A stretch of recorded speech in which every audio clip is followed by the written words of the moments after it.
સુરતમાં પ્રજાસત્તાક પર્વ નિમિત્તે એક કાર્નિવલનું આયોજન કરવામાં આવ્યું હતું। Say no to drugs and save your લાઈફના સ્લોગન સાથે વિવિધ એક્ટિવિટી કરવામાં આવી હતી, જેમાં મોટી સંખ્યામાં શહેરીજનો જોડાયા હતા। સુરતમાં 26 જાન્યુઆરીને લઈને વિવિધ યોજનાઓ અને આયોજનો કરવામાં આવ્યા હતા, જેમાં યુથ નેશન સંસ્થા દ્વારા say no drugs save your લાઈફના સ્લોગન સાથે પ્રજાસત્તાક પર્વની ઉજવણી કરવામાં આવી હતી, જેમાં શહેરના પોસ્ટ વિસ્તાર ગણાતા પ્રાઇમ શોપર્સથી વાય જંકશન સુધી એક કાર્નિવલનું આયોજન કરવામાં આવ્યું હતું, જેમાં અલગ અલગ કૃતિઓ રજૂ કરવામાં આવી હતી। મલ્ટિપલ સ્ટેજ પર વિવિધ એક્ટિવિટી શહેરીજનો દ્વારા કરવામાં આવી હતી।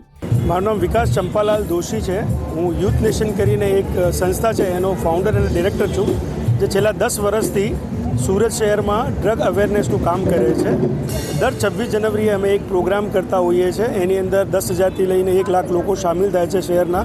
એ બધા મળીને અમે ડ્રગ્સ અવેરનેસના મેસેજ આખા સુરતભરમાં કરીને વર્ષ દરમિયાનમાં અમે અલગ અલગ સ્કૂલ, કોલેજ, સમાજ, NGO જે જગ્યા પર અમને ચાન્સ મળે છે તે જગ્યા પર જઈને ડ્રગ્સ અબ્યુઝની અવેરનેસ કરીએ છીએ। અને આજે અમે પ્રાઇમ શોપરથી વાય જંકશન પર એક કાર્નિવલ કરેલું છે, એ પબ્લિક માટે અત્યારે ઓપન કરેલું છે, જે રાતના 10 વાગ્યા સુધી ચાલશે।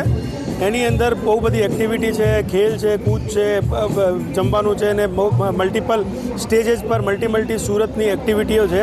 તો તમે બધા અહીંયા આવીને અમારી સાથે યા જિંદગીમાં જે બી જગ્યા પર તમને મોકો મળે ત્યારે ડ્રગ્સની અવેરનેસનું કામ હાથમાં લેજો। Thank you. યુવાનોને શું સંદેશો હોઈ શકે ખાસ કરી? अब नहीं तो कब, हम नहीं तो कौन, आओ मिलकर बढ़ाए एक कदम जिंदगी की ओर। से no to drugs, yes to life. Bureau report, Janadesh news, Surat.